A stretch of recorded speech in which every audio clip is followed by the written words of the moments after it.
Winning Blueprint presents.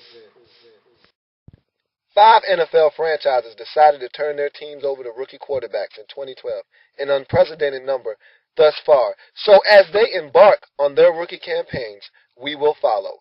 So, now let's meet the NFL's starting 5. At number 5, a 5'11 rookie out of Wisconsin and the starter of the Seattle Seahawks, introducing number 3, Russell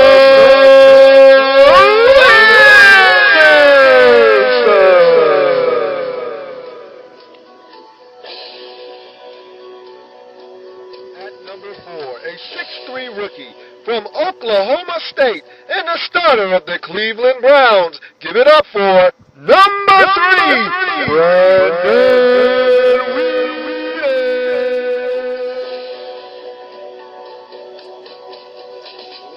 At number 3, a 6'4 rookie via Texas A&M and starter for the Miami Dolphins, number 17, Tannehill.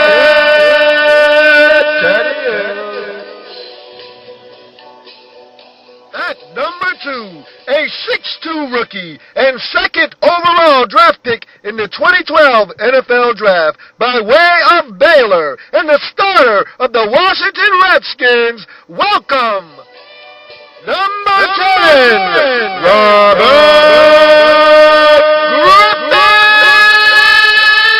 Griffin III. And at number 1, a 6'4 rookie and first overall selection in the 2012 NFL Draft by way of Stanford and the starter of the Indianapolis Colts, number 12, Andrew.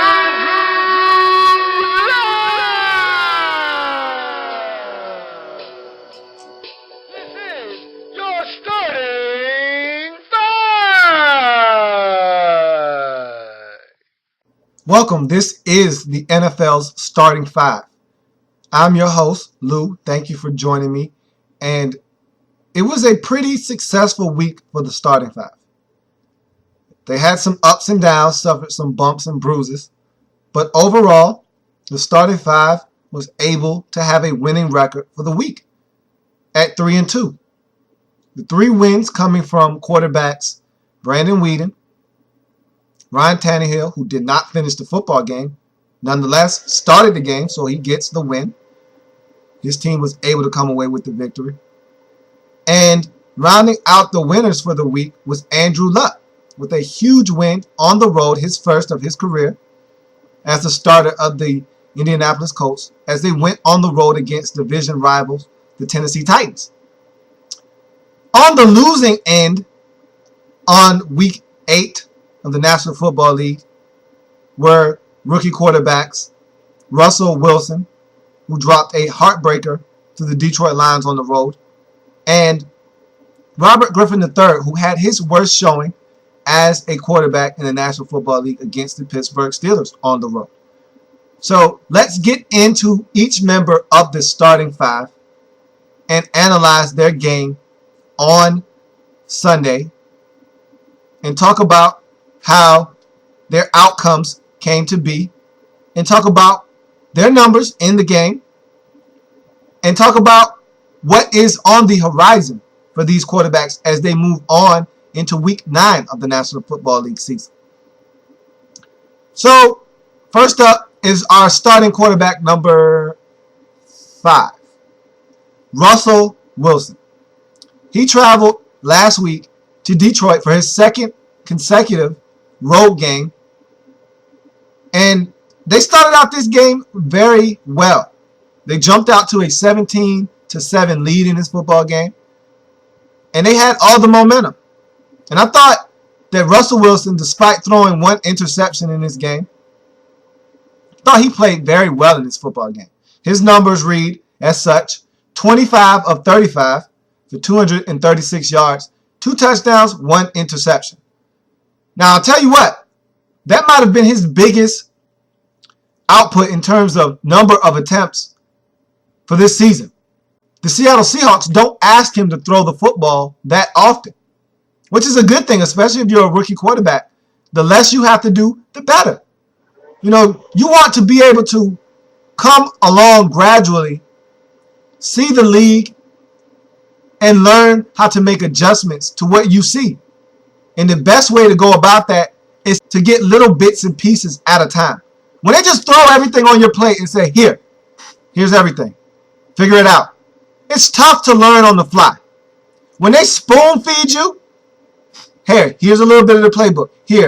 This is how you break down defenses. This is how you make adjustments at the line of scrimmage. This is how you audible. This is how you run the 4-minute offense. It's so much better. Easier to digest when you're just eating spoonfuls. A lot easier to break it down and get it to stick. A lot harder when they just give you everything on your plate. Eat it all at one time. You're looking for a tummy ache. You get a stomach ache, I'm telling you right now, it's not going to be pretty.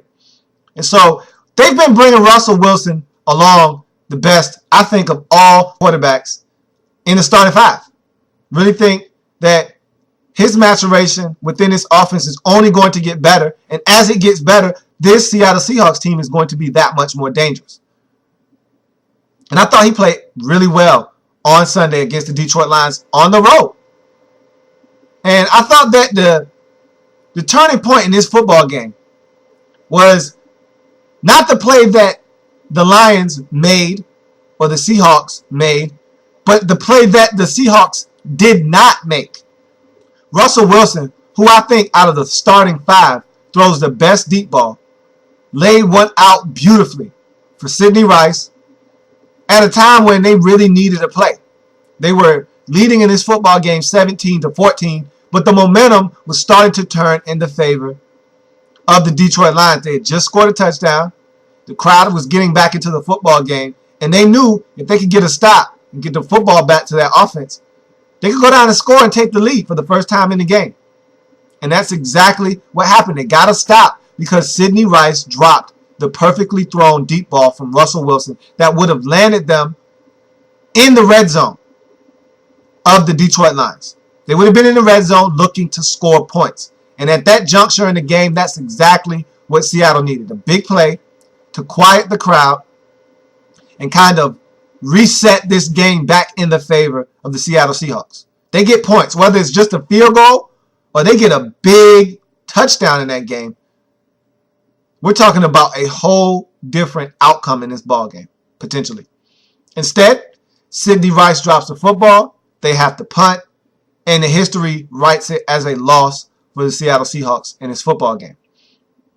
But I thought Russell Wilson did his job. He did his part to help them win this football game. But it just wasn't enough. It wasn't enough because, of all things, the Seattle Seahawks defense actually let them down in this game, which is surprising because that's been the strong suit of this team all season long. But it happens. You're not going to be flawless on the defensive end every week in the National Football League. It's just not going to occur. You're going to have off weeks, and this was an off week. They were on the road against a team that can score points. Haven't been doing it this season in the Detroit Lions, but they can score points, and that's what they did. They scored 28 in this football game, and it was enough to outlast the Seattle Seahawks in this football game. But Russell Wilson did his job.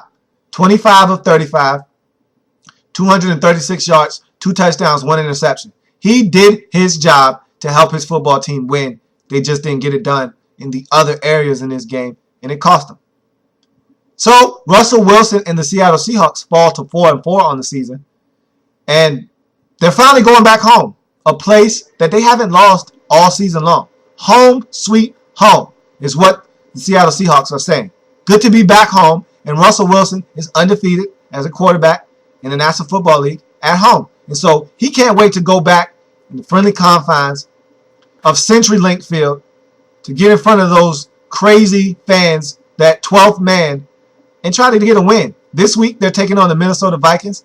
The Vikings had a poor showing at home a week ago against Tampa Bay. They can get it done at home against the Minnesota Vikings. It's not going to be easy because, really, these are two teams that, looking in the mirror, are almost split images of each other. young quarterbacks heading up the football team, beast running backs carrying the load on offense. Seattle probably has more weapons out wide than do the Minnesota Vikings. But those defenses are both tough defenses. Seattle's defense is much better than Minnesota's. But Minnesota still plays solid defense. They both get after your quarterback, can get pressure on your quarterback. And so these are two teams that are much like each other. One is 5-3, that being the Minnesota Vikings. The other is 4-4. So this is going to be a very good matchup. A good test for Russell Wilson at home. Can he get it done and stay perfect on the season at home? We will see. We move on to the number 4 member of the starting 5, and that being Brandon Weeden, who went out and was not overwhelming, really did much of nothing in this football game compared to what he had been doing the last 2 or 3 weeks. But he'll take the one thing in this game that he wasn't able to get the last 2 out of 3 weeks. A W, which is what they got at home against the San Diego Chargers in the rain. This was a Cleveland Browns type of football game. Wet, rainy, slippery, cold. Cleveland Browns football. Brandon Weeden needs to get used to this. He needs to become accustomed to this kind of inclement weather because it's going to happen more often as the season progresses because they're in Ohio. Ohio has nasty weather this time of year and moving forward into the winter. So Brandon Weeden is going to have to be able to play good football in inclement weather. He's coming from Oklahoma State. They don't have the best of weather in Oklahoma, so he should be somewhat used to it, but it's not quite like Ohio. It's not the same thing. So he went out and he didn't have a very good football game. He really missed some throws that he normally hits on. Guys dropped some footballs. It was wet, but it was not a very efficient game for Brandon Weeden. But again, he made enough plays, and the biggest thing of all is he didn't make the big turnover to help them lose this football game. He took care of the football, and like I said before, and a lot of people really don't understand the logic, it's okay to punt sometimes. It's okay.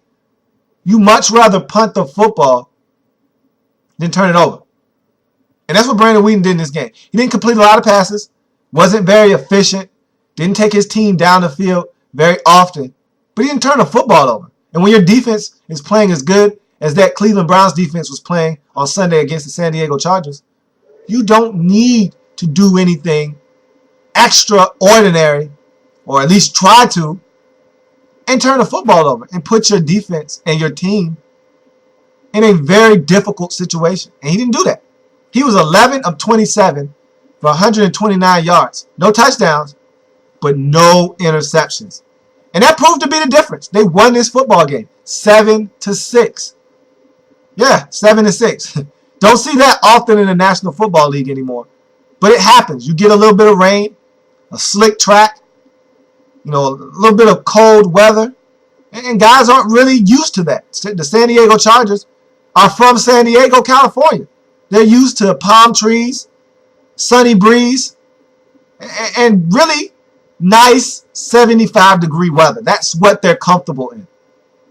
They're not made to be out in 42 degrees, a steady downpour of drizzle, a wet track, and a slippery football. That's not what they're accustomed to.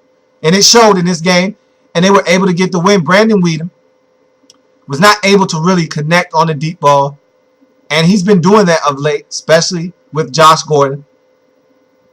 But he wasn't able to really hook up and make the big plays that have helped this Cleveland Browns offense progress in the right direction. But Trent Richardson, another rookie on that team, stepped his game up. He scored the only touchdown in this football game. He scored the game-winning touchdown in this game. And he went over 100 yards in this football game. After having bruised ribs for the last 2 weeks, his performance in this game really helped Brandon Weeden and the Cleveland Browns get a victory. So Weeden, who was not overly impressive in this game, he gets the win nonetheless. You don't turn it over, you give yourself a chance in the National Football League. That's what he did, and they came out with the victory 7-6. Now the Cleveland Browns are 2-6 on the season. And they have a matchup this week with the Baltimore Ravens, a team who beat them earlier this season in Baltimore. They have a chance to avenge that loss at home. Will they be able to do it? This is a tough Baltimore Ravens team. They're not playing good defense, however. This is a team that can be exploited on defense. If the Cleveland Browns come out and play sound football, don't turn it over. Weeden is able to push the ball down the field, which he can against this Baltimore Ravens defense. They're not a good defense right now. If he's not making mistakes, they're playing sound defense like they have all season long at home, they got a shot in this game. They have a legitimate shot of beating the Ravens. Now, the Ravens are coming off of a bye, and they're coming off of a beating of epic proportions at the hands of the Texans. So they're mad. They're a very angry bunch right now. They're ornery, and they're ready to go. So Cleveland and Brandon Weeden have to step up their game. Eliminate the mistakes. Play sound football. Play smart football. Make the plays that are there to be made. They'll give themselves a chance to win. It's going to be interesting to see what Brandon Weeden does against this Baltimore Ravens defense. So, next up, in the starting five, is quarterback number 3, which is Ryan Tannehill. And Ryan Tannehill right now is over 500. Who would have thought? As a starter in the National Football League, who would have thought after starting the season 1-3, they would rattle off 3 straight victories and find themselves at Week 9 in the National Football League at 4-3? Who saw it coming? Each week, Ryan Tannehill gets better and better and better. He's making smarter decisions with the football. We already have chronicled the fact that he's a very athletic quarterback. He was a receiver in college before making the change to quarterback. So he's a very athletic kid. He can run around, make all the plays on the field. He's got a strong arm, and he's very smart. So he's starting to get it, and you see it translating onto the field. He's not making the big mistake. He's not turning the football over. He's getting rid of the football. He's getting it into the hands of his playmakers, and there are not many on that Miami Dolphins team. So he's smart enough to know who he needs to get the football to, and he's helping his team win football games. Let me lay these numbers on you. Last week against the Jets, in a blowout victory for the Miami Dolphins to the tune of 30-9, Ryan Tannehill was 2 of 5 for 18 yards. No touchdowns, no interceptions. Now you ask yourself, 2 of 5, 18 yards? What's so special about that? What's so special about that is that he got the win, and he didn't make it out of the second series of the football game. He got injured in this game. He went down with a knee contusion, and he didn't return to this football game. He got sacked on the second possession of the game, went down awkwardly, and didn't return. Matt Moore came in, and this is the luxury that the Miami Dolphins have, that many teams around this league don't have. They have a backup that used to be a starter and a damn good one in this league. And Matt Moore behind Ryan Tannehill, who can come in and get it done. Now, Matt Moore did not set the league on fire when he was a starter. Let me reiterate that. But he was a very solid starter in this league.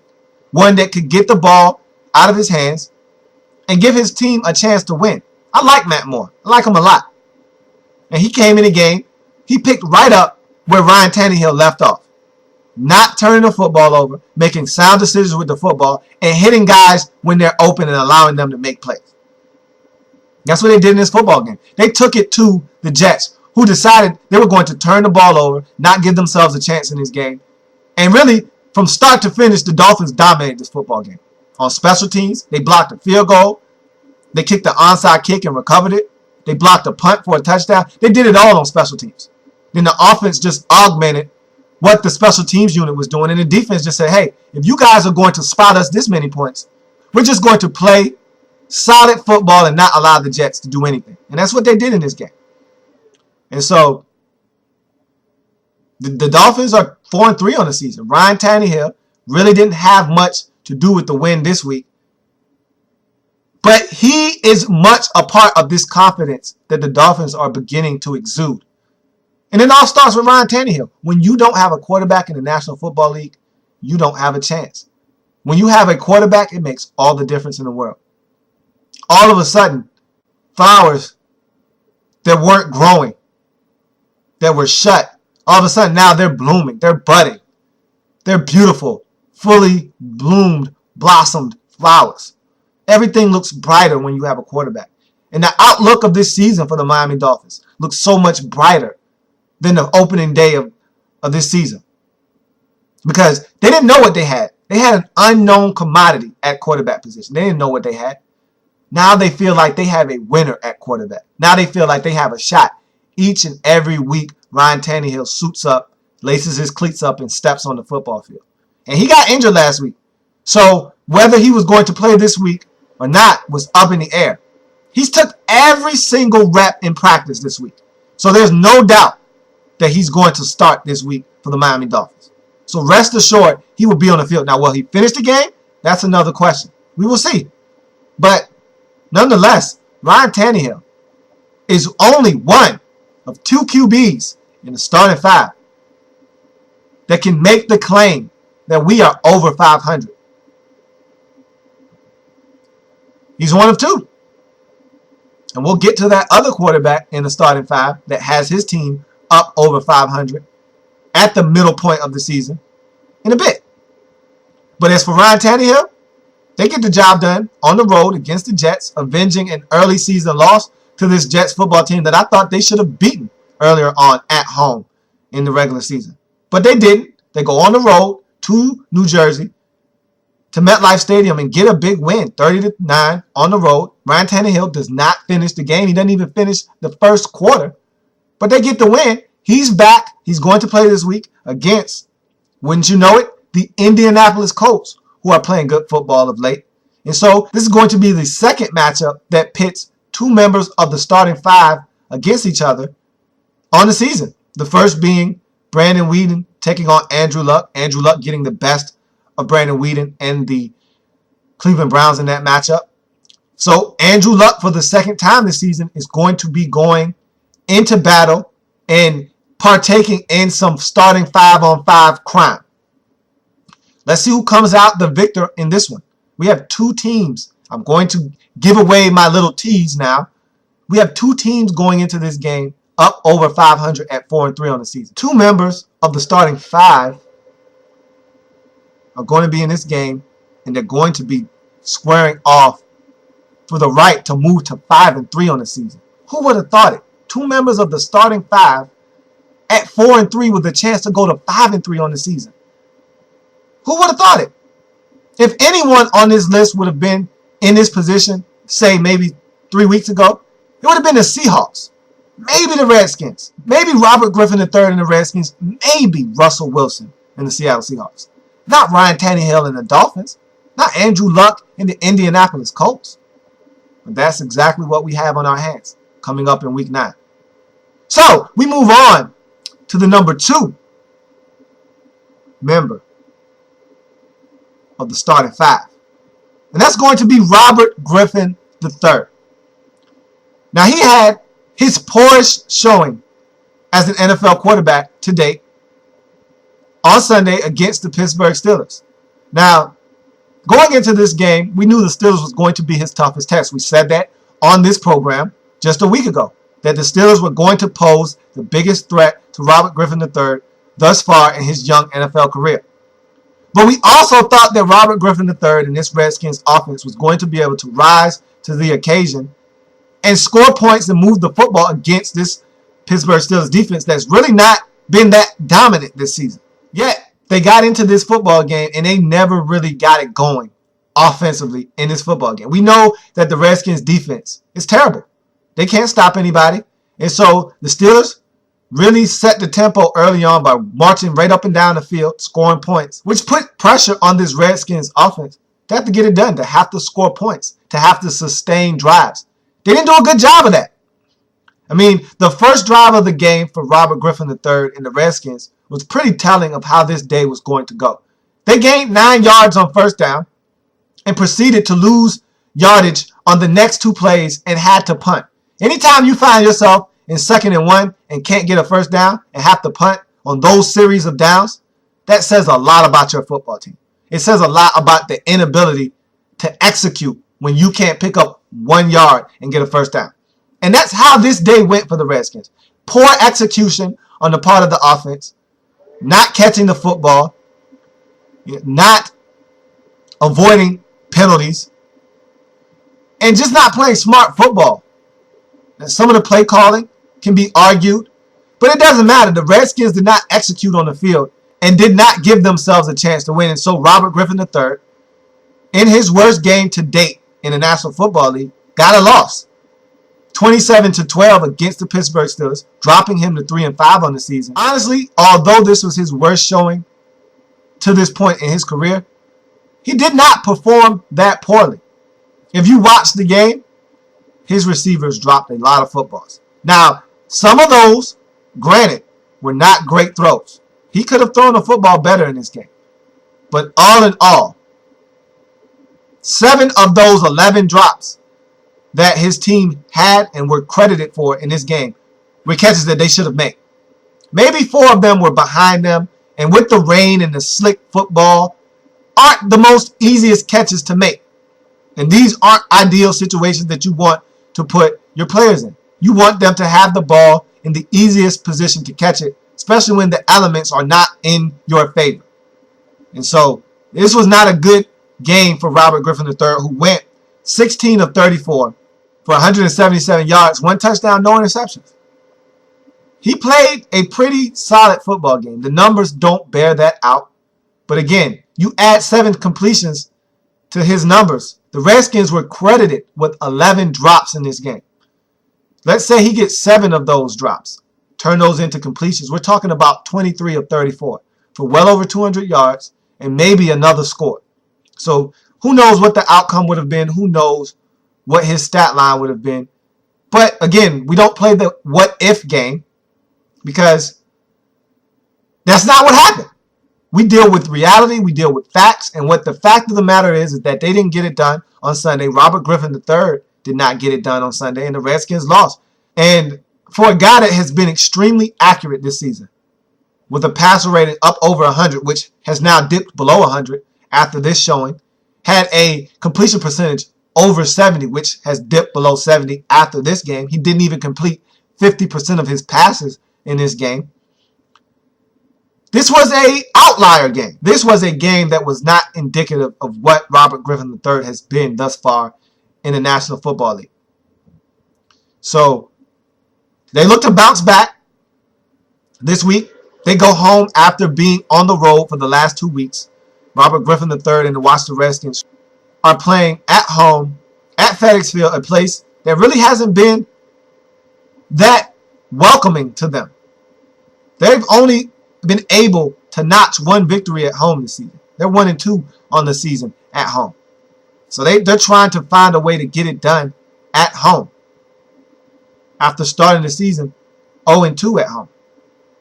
The last time the Redskins played at FedEx Field, which was against the Minnesota Vikings, Robert Griffin III had a play for the ages with his 76-yard touchdown run to seal that victory.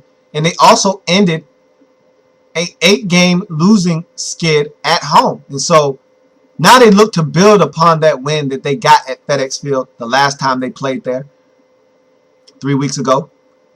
And they look to get fat off of some less than stellar competition in the form of the Carolina Panthers, who are 1-6 on the season. The Redskins need to win this football game. They're 3-5. Robert Griffin III needs to win this football game going into the bye week for his psyche as well. He's never really been a losing quarterback. He had success at Baylor, won the Heisman Trophy at Baylor in his last season at Baylor University. And he's been a winner everywhere he's been. Now the Redskins are starting to lose football games. After starting the season out at 3-3, now they're starting to hit a little bit of adversity.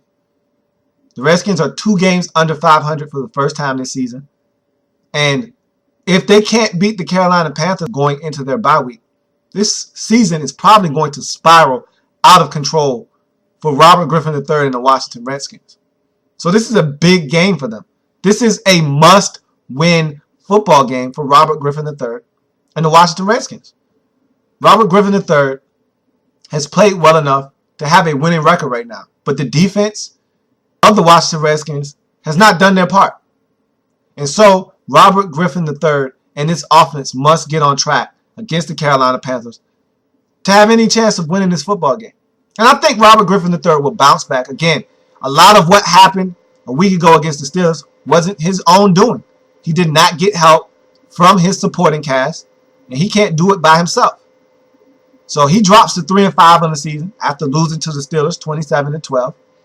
Didn't have the best of numbers, but again, he didn't get help from his teammates either. So we'll see if the Redskins and Robert Griffin III can bounce back and get a well-needed victory at home against the Carolina Panthers in Week 9.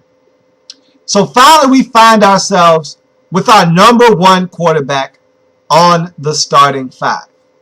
And number one is Andrew Luck. And he may have had the single most impressive victory of the weekend in the National Football League for any quarterback, let alone the starting five.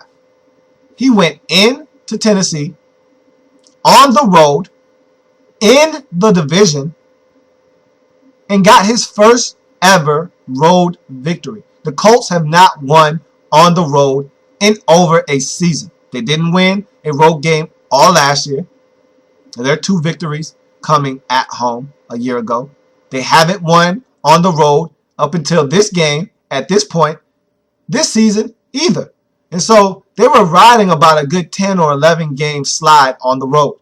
Well, that came to a screeching halt on Sunday as Andrew Luck was magnificent. What was on display in this game from Andrew Luck was the athletic ability that we saw at Stanford and the athletic ability we saw at the Combine. He can run. We heard the comparisons to Cam Newton about the size and looking at the Combine times and how high he leaped at the Combine. All these numbers started to translate onto the field on Sunday. We saw the arm strength. We saw the accuracy on the move out of the pocket while eluding the rush. We saw the toughness of him sticking in the pocket and making stick throws down the field while the pocket is crumbling around him. We saw a lot of Andrew Luck in this football game against the Tennessee Titans. Really, I saw the full package of what Andrew Luck can be in the National Football League against the Titans on Sunday, and I was very, very thoroughly impressed. He got it done. His numbers tell you that he got it done, and they read as such. 26 of 38. 1 touchdown, 1 interception. He got it done against the Tennessee Titans. He almost passed for 300 yards. And while we would like those attempts to be a lot less than what they were in this game, when he's playing the way he was playing, I have no problem with him throwing over 35 attempts. Limit him under 40, however, which they did. But I have no problem with him tossing it around 38 times if he's going to be as efficient and as effective as he was on Sunday.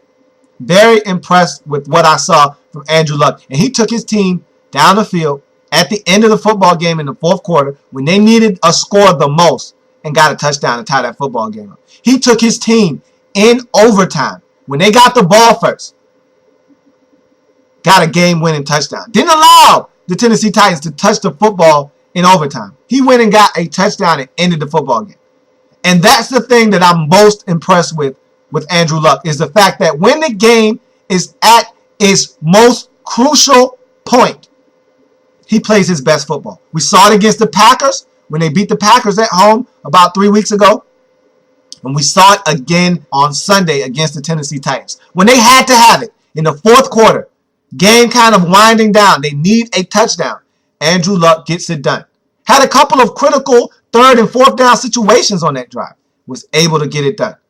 So you see the maturation of Andrew Luck occurring right before our eyes. It's a beautiful thing because after hearing about how he was such a can't miss prospect, you thought maybe the hype was going to be too much.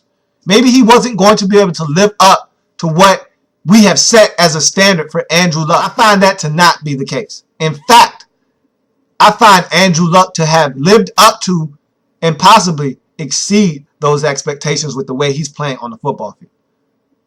And just the Colts being 4-3 right now at this point in the season, and they haven't had the toughest schedule in the world, but it doesn't matter. You play whoever the NFL puts in front of you, and you go out and you try to win the football game. And that's what they've done, and they've been able to do that 4 times this season. And they have a 4-3 record, over 500 at the midpoint of this season. The Indianapolis Colts, who were the laughingstock of the NFL just a year ago, drafted quarterback and now are sitting at 4-3 at the midpoint of the National Football League season. Unbelievable. And it's all because of one man. It's because of their starting quarterback, the number one member of this starting 5 unit. I'm talking about Andrew Luck. And as we continue down the rest of the season, we're going to start ranking these quarterbacks overall and in that week. So you're going to have a 1 to 5 ranking of how these quarterbacks performed throughout the course of that week. And then you're going to have a 1 to 5 ranking of how these quarterbacks have been performing on the season. And so that's what is going to happen and going to be a new wrinkle come next week on the starting 5 program. Andrew Luck notches a victory on the road against the Tennessee Titans, elevating their record to 4-3 on the season, getting his first road win of his career. And now they're taking on the Dolphins in Week 9, as we already talked about, a matchup between 2 4-3 teams, a matchup between 2 members of the starting 5. Someone is going to have their winning ways snapped. The Colts, winners of 2 straight. The Dolphins, winner of 3 straight. Someone's going to have to lose in this ballgame. It's going to be fun to watch. 2 members of the starting 5 commencing in starting 5-on-5 crime. Going to be great. Can't wait to talk about it next week on this program as these 2 quarterbacks go head-to-head and see who's going to be able to come out on top. Going to be very interesting to see if the Dolphins can pack it up and go on the road once again, go into Indianapolis and get a victory against Andrew Luck and this Indianapolis Colts team who's played really good football at home this season. Going to be interesting to see if they can get it done. And that's going to do it for this episode of the Starting 5. I thank you for joining me on the program. Look forward to bringing you the Starting 5 all season long as we continue to watch these quarterbacks mature and try to get their teams into the postseason, something that is usually not done by rookie quarterbacks. We got a special crop of rookies here. We're going to continue to chronicle their every move this season because this is a special group of quarterbacks. So, for me, Lou, and these 5 starting quarterbacks, that's going to be it. You have been watching the NFL's Starting 5.